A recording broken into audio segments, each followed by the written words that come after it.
Welcome to this explainer. So today, we're taking a look at the Hanuman Chalisa. Now, you probably already know it as this incredibly famous 40-verse Awadhi poem. Honestly, it's one of the most chanted ancient texts on the planet. But we're not just doing a standard history lesson today. No, we're going to dive into how these exact ancient words are being totally manipulated, remixed, and fed through digital algorithms right now on platforms like YouTube. It's fascinating. We're essentially looking at the raw data of what happens when deep, ancient devotion collides with the modern internet. To get us there, here is our roadmap. We'll be hitting a chant for every mood, the attributes of Hanuman, epic feats and actions, the promised rewards, a pretty wild digital auto-caption anomaly, and finally, the author's final signature. All right, part 1, a chant for every mood, specifically looking at the YouTube variations. When you look at the source material, it reveals this absolutely incredible variety in how the exact same text is served up to us right now. It is literally no longer a one-size-fits-all acoustic chant.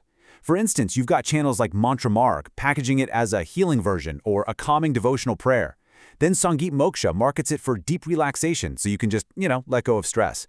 But then, and this is great, over on Z Music Devotional, it's been turned into a literal kids version complete with these gentle little interludes to keep toddlers engaged. Running late, the Bhakti Bhajan Mantra channel actually has a super fast version. Or if you want something massive, you can pull up a grand cinematic 2023 production by Shankar Mahadevan. It's the exact same script, just totally shapeshifted to fit whatever psychological or temporal need you have today. Moving to part 2, the attributes of Hanuman, decoding the text. When we actually zoom in on the opening verses, the text immediately establishes his core identity. It kicks off by addressing him directly with this incredibly powerful phrase, Jai Hanuman Gyan Gun Sagar. This translates to, Hail Hanuman, the ocean of knowledge and virtue. And this is super crucial. Right out of the gate, it demands profound reference. Notice how it doesn't lead with his physical form. It anchors his entire identity in this boundless depth of intellect and character. It really sets a tone of deep philosophical respect before any of the action even begins.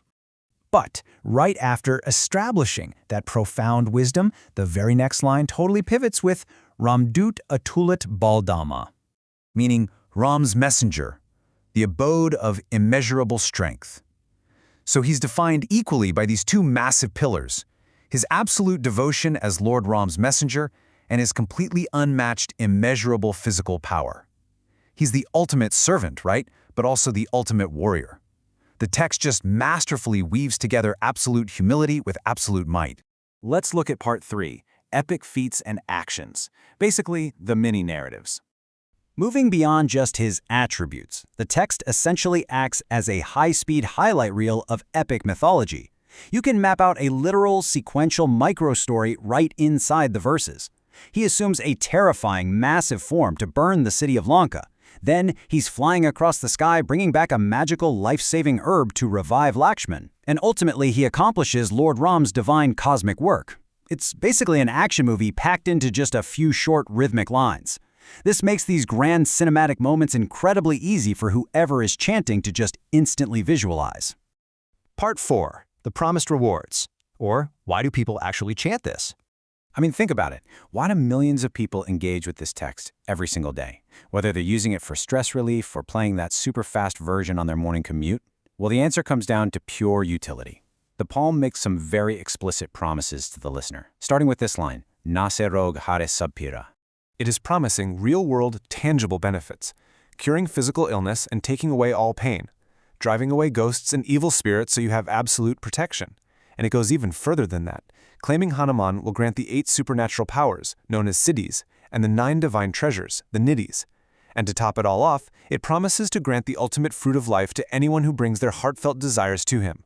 It's basically a comprehensive spiritual insurance policy.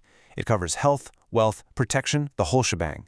When you look at it through that lens, it is completely obvious why digital platforms are seeing massive, daily recurring traffic for these exact verses. Which brings us to part 5, the digital auto-caption anomaly, or lost in translation. Okay, this is where things get genuinely funny. Because when an ancient text meets modern algorithmic processing, specifically on that super fast YouTube version we talked about earlier, the technology literally just breaks down. The AI could not keep up with the speed of the Awadhi language, and it experienced a complete hallucination. The system just panicked. Instead of recognizing the actual language being spoken, the algorithm confidently spat out a string of bizarre Italian phrases. So the ancient opening line, Shri Guru Charan Saroj Raj, was inexplicably transcribed as Bruchaline Saroche Rajadige Mano Mukuru Sudabalena. Yeah, you heard that right. The digital transcript literally hallucinated words about ragu, as in the pasta sauce, and Jesu, the Italian word for Jesus, right smack in the middle of a Hindu devotional text. It's wild, but it brilliantly highlights the bizarre friction of the era we're living in. You have a machine trying to force Western patterns onto something where they absolutely do not exist, and it results in this hilariously surreal digital artifact. Finally, Part 6. The author's final signature. Putting the algorithms and Italian pasta sauce aside for a second, let's look at how the actual author wraps up this massive work. Embedded right into the very final verses is his literal signature, Tulsidas Sadar Harichera Kije Nath Hridaya Mahatera. Centuries before anyone had ever heard of a digital watermark or a copyright tag, the poet Tulsidas stamped his own name directly into the lyric. He identifies himself as the eternal servant and asks for the divine to make a home within his own heart as his ultimate reward. It's this beautiful, deeply personal sign-off to a text that ended up outliving him by centuries. And that wraps up our explainer, but it really does leave us with a fascinating thought to chew on. We have seen this exact text evolve from simple acoustic chanting all the way to digital healing frequencies, kids' music, and even Italian AI hallucinations. Its adaptability is honestly infinite. So as technology pushes further into spatial computing and whatever comes after that, how will future platforms reinterpret these exact same words next? The Hanuman Chalisa has already survived for centuries, but its digital life, it seems like it's really only just begun.